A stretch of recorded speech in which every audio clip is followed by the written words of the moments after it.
Ya, Patsy, bagaimana saat ini di bagian Louisiana tengah dilanda badai? Apakah ini mengganggu jadwal konvensi di sana, Patsy?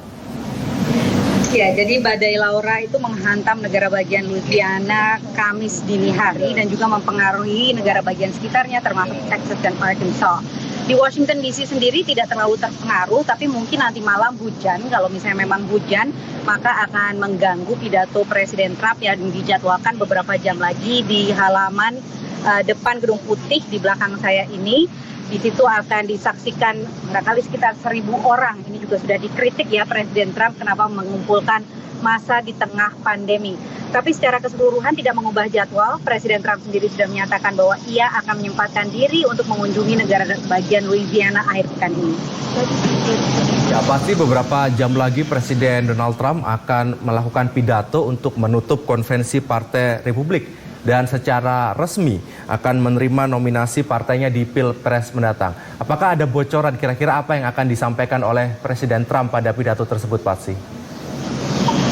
Tema utamanya adalah law and order, yaitu hukum dan ketertiban. Ini menyangkut berbagai kerusuhan rasial yang tadi sempat Anda sebutkan di Amerika Serikat, khususnya pasca tewasnya George Floyd, laki-laki kulit hitam di tangan polisi kulit putih bulan Mei lalu, yang diteruskan oleh satu kerusuhan yang terjadi akhir pekan kemarin di Kenosha, Wisconsin. Juga laki-laki kulit hitam ditembak dari belakang dalam jarak dekat oleh polisi kulit putih. Jadi Presiden Trump di sini akan menekankan bahwa hukum dan ketertiban ini dalam menghadapi kerusuhan rasial, dalam arti ia menolak berbagai unjuk rasa yang dinilainya sudah anarkis.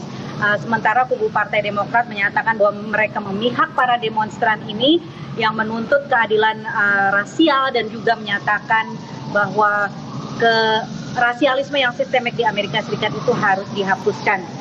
Tema lain yang juga akan diusung oleh Presiden Trump adalah bahwa negara ini dalam kondisi krisis dan hanya ialah yang mampu mengeluarkan negara ini dari krisis.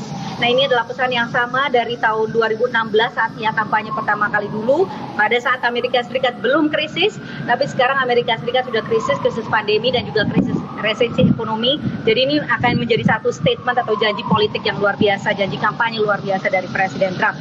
Satu lagi juga Presiden Trump akan menyatakan bahwa calonnya Joe Biden adalah kuda Troya, tunggangan kubu liberal kiri, radikal sayap kiri Partai Demokrat. Nah, ini rakyat Amerika sudah mengenal Joe Biden sebagai politisi yang sudah 40 tahun lebih dan sifatnya moderat, bukan termasuk sayap progresif Partai Demokrat. Jadi kita lihat apakah berbagai argumen tersebut akan bisa mempengaruhi pilihan warga Amerika Serikat dalam Pilpres November nanti. Baik, Patsy. Dan juga bagaimana dengan pidato Wakil Presiden Mike Pence dan juga Ibu Negara Melania Trump, juga anak-anak Trump, agar Trump terpilih lagi? Apa argumen yang mereka kemukakan?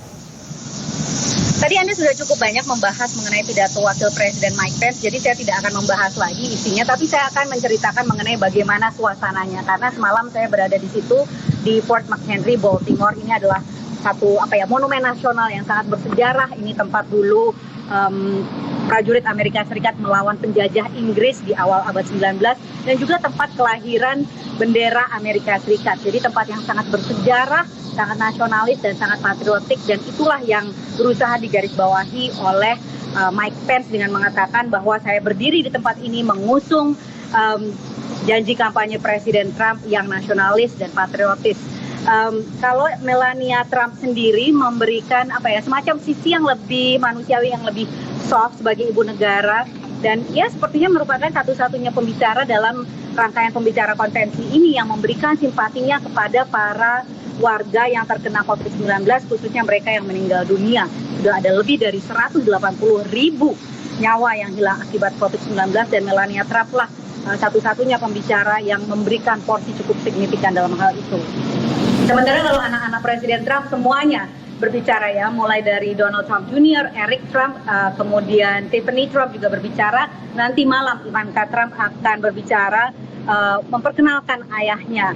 Ini dikritik juga oleh kubu oposisi sebagai satu bentuk nepotisme. Kalau Partai Demokrat, isi pembicaranya adalah mantan-mantan presiden Partai Demokrat termasuk Barack Obama, kemudian Bill Clinton dan Jimmy Carter.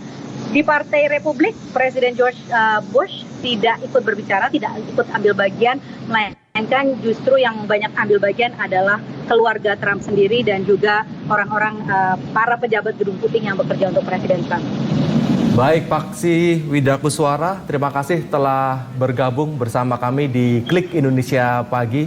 Hari ini kita akan tunggu informasi terbaru terkait dinamika politik jelang Pilpres di Amerika Serikat. Terima kasih, Paksi.